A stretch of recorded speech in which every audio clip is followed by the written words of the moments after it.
यूपीएपीओ 2022 मुख्य परीक्षा का पेपर है क्रिमिनल एंड प्रोसेसर का। 3 सेक्शन आते हैं ABC। सेक्शन A कंपलसरी होता है जिसको हम कर चुके थे। सेक्शन B से भी एक प्रश्न हम जो थे कर चुके थे। सेक्शन B का तो तीसरा प्रश्न हमारे सामने है, यानी कि सेक्शन B का तो दूसरा है, लेकिन इस पेपर के अकॉर्डिंग तीसरा क्वेश्चन, जिसमें 3 ही क्वेश्चन दे रखे हैं। देखिए पहला क्वेश्चन आपका है पुलिस कस्टडी जुडिशियल कस्टडी में अंतर स्पष्ट कीजिए।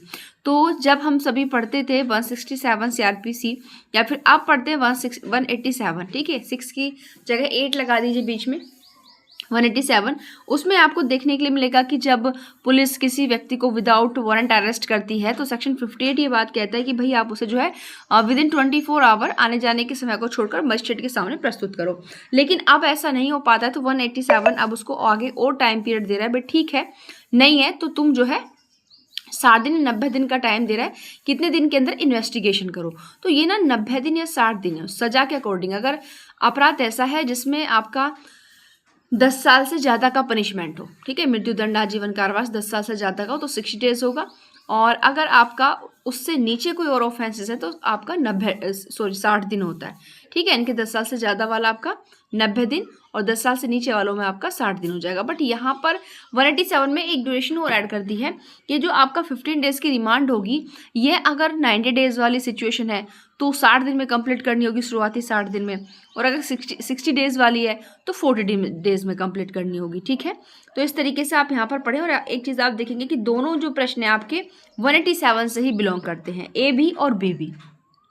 तो पहला वाला प्रश्न में तो आई होप किसी को दिक्कत नहीं होगी जिन बच्चों ने अगर पेपर दिया होगा। लेकिन यहाँ पर मैं बताती हूँ पेपर में समस्या क्या थी। ये जो प्रोसेसर का पेपर था, क्रिमिनल का पेपर था, काफ़ी टफ था। और इसमें सबसे ज़्यादा टफ पोर्सन की अगर मैं बात करूँ तो वो BNS यानी कि CRPC ही रहा। क्यों रहा? दूसरा, इसमें कुछ ऐसी चीज़ें इन्होंने दी हर वर्ग में, क्योंकि एक क्वेश्चन को 3 पार्टों में 2 पार्टों में डिवाइड कर दिया। अब यहाँ से किसी भी सेक्शन से आपको 2 प्रश्न करने हैं। अब उस सेक्शन में इन्होंने एक प्रश्न तो ऐसा रख दिया जो कि हमको बहुत अच्छे तरीके से आ रहा था, एक प्रश्न ऐसा रख दिया जिसको मैं सोचने पर मजबूर कर रहा था जो। और एग्जाम हॉल में बच्चों का क्या हाल होता है वो हम भली भांति समझते हैं भाई, कि वहाँ आप कितनी अच्छी आपकी प्रिपरेशन हो। रियल में सबको नहीं करी, भाई सबका सब एक जैसे नहीं होता है। 5-10% बच्चों को छोड़कर काफ़ी हम एक होपलेस हो जाते हैं और आई हुई चीज़ें भी हमारे दिमाग से निकल जाती हैं। लेकिन जब बाद में उस चीज़ को थोड़े ध्यान से ठंडे दिमाग से पढ़ते हैं तो वो हमें समझ आती हैं। तो यहाँ पर ये आपका 187 से, लेकिन फिर भी आप इसको एक बार तैयार करें। ऐसा नहीं कि पिछले साल आ गया तो आप इसको तैयार नहीं करेंगे, समझ रहे हैं। नेक्स्ट है आपका B, और यहाँ पर 187(3) के अंतर्गत आपको 187 सबसेक्शन 3 के अंतर्गत डिफॉल्ट बेल की भी बात की गई है, जिसके बारे में आपको B वाले पोर्शन में पढ़ने के लिए मिलेगा। अब देखिए ये प्रॉब्लम है, ये प्रॉब्लम मैं आपको मोटा मोटा समझा देती हूँ। इसमें एक जो व्यक्ति था उसको 50 दिनों के लिए नज़रबंद रखा जाता है, डिटेन रखा जाता है। और डिटेन उसे पुलिस अधिकारी अपने आप नहीं रखता बल्कि मजिस्ट्रेट के आदेश पर डिटेन रखता है। उसके पश्चात जो इन्वेस्टिगेशन ऑफिसर जो है आग्रह करता है तो मजिस्ट्रेट क्या करता है, उसकी नज़रबंदी के आदेश को खत्म कर देता है। अब यहाँ पर वो C नामक व्यक्ति जिसे मजिस्ट्रेट के आदेश पर 50 दिन के लिए डिटेन रखा गया था, वो जो है कुछ समय के पश्चात, ठीक है, इनके 50 डेज के बाद तो उसको छोड़ दिया गया, लेकिन उसके कुछ समय पश्चात वो 167 CRPC के अकॉर्डिंग यानी कि 187 BNS के अकॉर्डिंग जो है नज़रबंदी के 60 दिनों को काउंट करते हुए वैधानिक जमानत की मांग करता है। अब आप इसमें ये बताइए, अब अगर उसने ऐसा ऑफेंस किया हो जिसमें 60 दिन के लिए इन्वेस्टिगेशन टाइम पीरियड है तो उसे 10 दिन और 11वें दिन वो कर सकता है। और अगर आपका 90 डेज वाली स्थिति है तो 40 दिन और रुकेगा, और 40 दिन में वो 50 दिन शामिल करके आपके 41वें दिन जाकर जो है जमानत की अर्जी फाइल कर देगा। लेकिन इसमें बात मेन ये है कि भाई हमें ये तो बताओ कम से कम कि क्या ये नज़रबंदी वाले जो 50 दिन हैं ये 187 सबसेक्शन 3 के अंतर्गत डिफॉल्ट बेल के लिए 90 दिन या 60 दिन की ड्यूरेशन में काउंट होंगे क्या? बिल्कुल होंगे, क्योंकि यहाँ पर हमसे देखिए 2 चीज़ें पूछी हैं कि उपरोक्त जो तथ्य तुमने पढ़े हैं उनका विश्लेषण करो, और से के पास अगर जो वैधानिक जमानत की मांग के राइट्स हैं उनके जो संवैधानिक प्रावधान है और जो न्यायिक निर्णय है उन्हें समझाओ। तो संवैधानिक प्रावधान कहाँ है भाई? 187 सबसेक्शन 3 के अंतर्गत उसको मिला हुआ है। जब अगर 60 दिन 90 दिन जैसी भी स्थिति है, अगर इन्वेस्टिगेशन पूरा नहीं हुआ और वो व्यक्ति जमानत देने के लिए तैयार है तो उसे जमानत पर छोड़ दिया जाएगा, ये वैधानिक अधिकार उसको मिला हुआ है। दूसरी बात, अब यहाँ पर इस बात आती है, लेकिन वो तो नज़रबंद था, पर नज़रबंद भी मजिस्ट्रेट के आदेश पर ही तो रखा गया था ना उसको।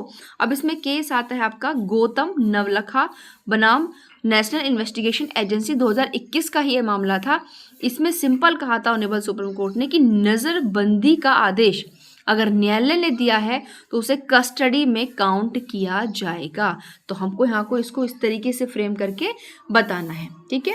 तो हमको यहाँ पर बताना है कि भाई वो जो 50 दिन है वो किसमें वैधानिक जमानत की मांग करते हुए आपके इन्वेस्टिगेशन वाले पीरियड में काउंट किए जाएंगे। अब हमारा आता है नेक्स्ट क्वेश्चन।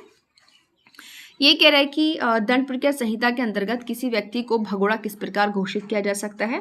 तो ये सेक्शन अब हम यहाँ पर पढ़ेंगे कि भारतीय नागरिक सुरक्षा संहिता के अंतर्गत तो 84 आता है यहाँ पर, सेक्शन 84 के अकॉर्डिंग, ठीक है। यानी कि जब व्यक्ति के खिलाफ वारंट इशू किया है और मजिस्ट्रेट को लग रहा है कि वो व्यक्ति फरार हो गया है या फिर जो है गिरफ्तारी के से बचने की कोशिश कर रहा है, तो वो जो है उद्घोषणा जारी कर देगा जिसमें 30 डेज का टाइम देगा और कि इस समय और स्थान पर उसको प्रेजेंट होना है और उसको ऐसी जगह पर जहाँ पर व्यक्ति स्वतंत्र निवास करता है उसको चस्पा करवाएगा, उस स्थान पर पढ़कर सुनवाएगा जो सार्वजनिक जगह है, या फिर वहाँ का जो फेमस न्यूज़पेपर है उसमें भी निकलवाएगा, वो सारे काम करवाएगा जिससे उसको इसके संबंध में इन्फॉर्मेशन हो जाती है।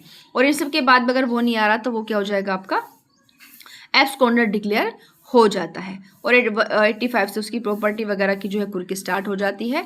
अब 356 में हम एक चीज़ देखते हैं, न्यू ऐड हुआ है BNSS में, इसको आप लोग मेंस के लिए बहुत बेहतरीन तरीके से तैयार करना, या फिर हो सकता है इस पर भी आपकी प्रॉब्लम ही तैयार हो जाए कि अगर कोई व्यक्ति जो अनुपस्थित है, मामले का मुकदमा चला अनुपस्थित है, तो क्या उसकी अनुपस्थिति में सारे काम हो जाएंगे? बिल्कुल हो जाएंगे भाई, याद रखिए।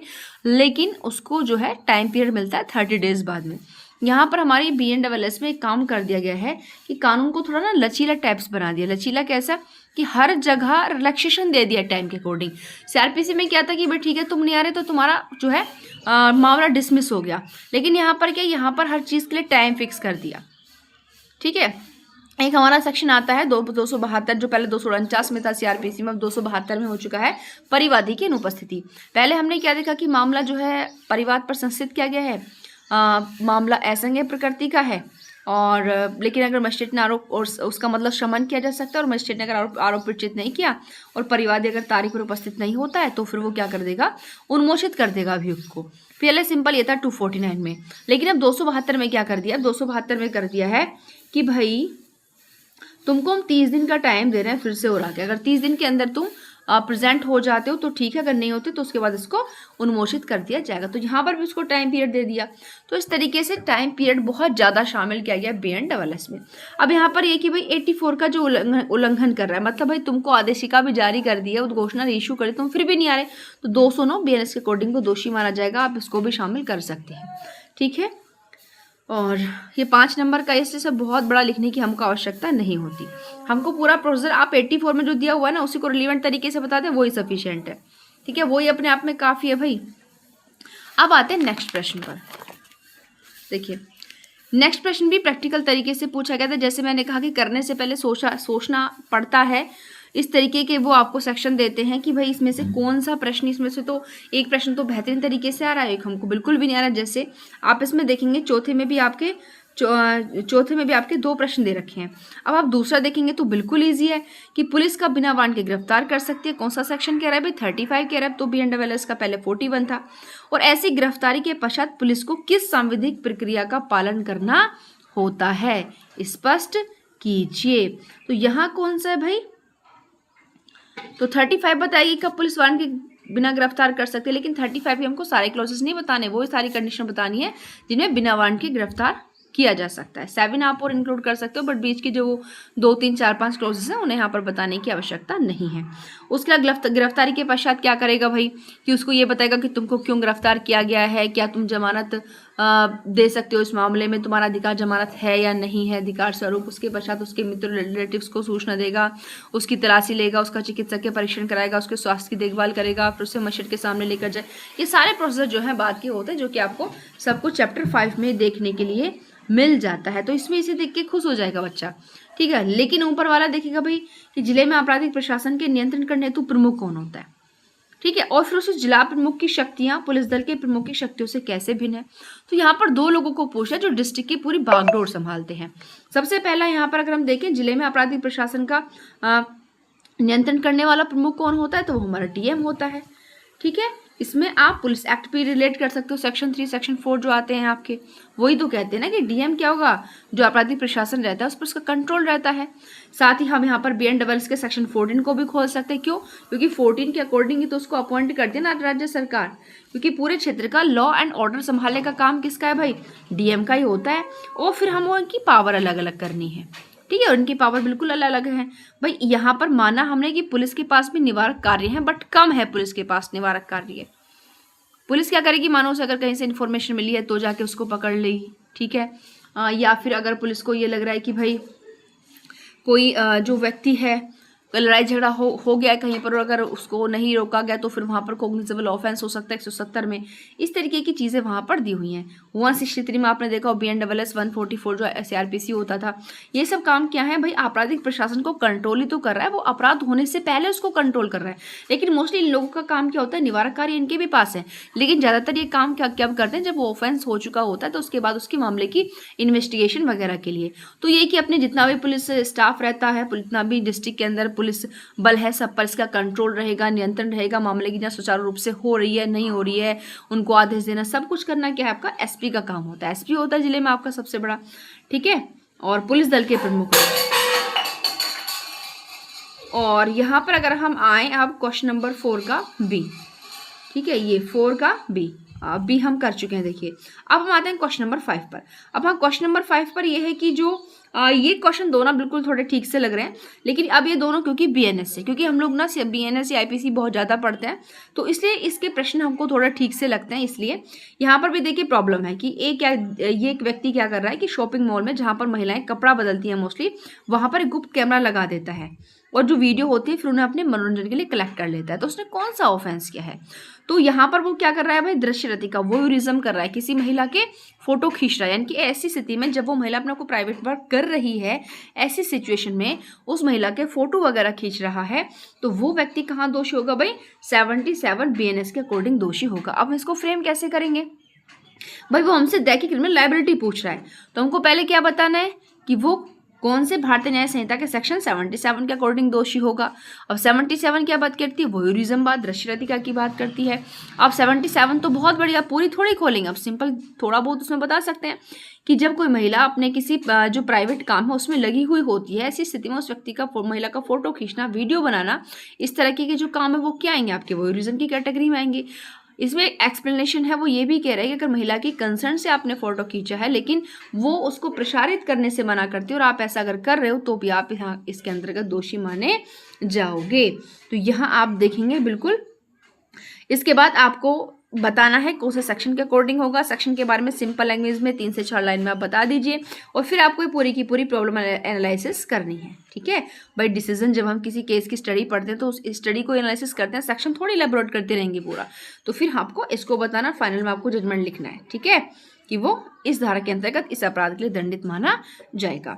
नेक्स्ट है इसमें बी पोर्शन आपका कि स्त्री की लज्जा का अनादर करना, यानी कि out raising the modesty of women और इंसल्टिंग मोडेस्टी ऑफ वीमेन, यानी कि यहाँ पर तो उस पर उसका हो रहा है अनादर और यहाँ पर हो रहा है उसका क्या, अपमान। ठीक है, क्या हो रहा है यहाँ पर उसकी इंसल्ट हो रही है। ठीक है, ओके, यहाँ पर इंसल्ट हो रही है, यहाँ पर उसका क्या हो रहा है, अनादर हो रहा है। अब इसमें हमें एक चीज़ देखनी कि भाई ठीक है ये तो ठीक है, लेकिन ये तो बताओ धाराओं में किस में आ रहे हैं। तो इस तरह की लज्जा का अनादर करना मतलब आप उस पर अटैक कर रहे हो, तो ये कहाँ आ जाएगा, सेक्शन 74 में। और लज्जा भंग करना कहाँ जाता है, 79 में आ जाएगा आपका। यानी कि यहाँ जो आप महिला के साथ कर रहे हो वहाँ बलपूर्वक उसके साथ छेड़खानी वाले जो सिस्टम्स आते हैं वो उसी कैटेगरी में आ जाएंगे। लेकिन वहाँ क्या है, वहाँ छेड़खानी नहीं कर रहे हो, मतलब महिलाओं को देखकर फब्तियाँ कसना, सीटी बजाना, मतलब अश्लील बातें करना, कोई ऐसी गलत वस्तु उनको दिखाना, अपने शरीर का कोई पार्ट उनको दिखाना, ऐसी शब्द ऐसी ध्वनि निकालना जो बहुत गलत हो, जिससे महिला की एकांता का अतिक्रमण हो और उसको वो सुने, तो वो चीज़ें जो हैं वो 79 में आ जाती हैं। इनकी 79 में महिला पर बल का यूज़ नहीं हो रहा, बल्कि उसकी इंसल्ट का मतलब होता है कि आप सामने से ऐसी बातें कर रहे हो कि उसको वहाँ उस जगह से निकलना मुश्किल हो जाए, उसे ऐसा लगा कि उसकी प्राइवेसी का जो है यहाँ पर क्या हो रहा है, वोलेशन हो रहा है, और यहाँ पर आप सिंपल क्या कर रहे हो, महिला पर अटैक कर रहे हो, छेड़खानी कर रहे हो, जबरदस्ती कर रहे हो।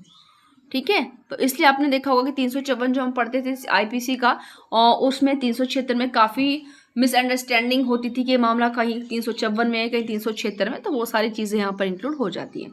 तो ये आप इन दोनों सेक्शंस के अंतर्गत आपका ये मामला आएगा। तो यहाँ पर 2 पार्ट हमारे इसमें कंप्लीट हो चुके हैं, और इसमें अभी हमारा सी पोर्शन बचा हुआ है, जिसको लाएंगे नेक्स्ट वीडियो में। Thank you.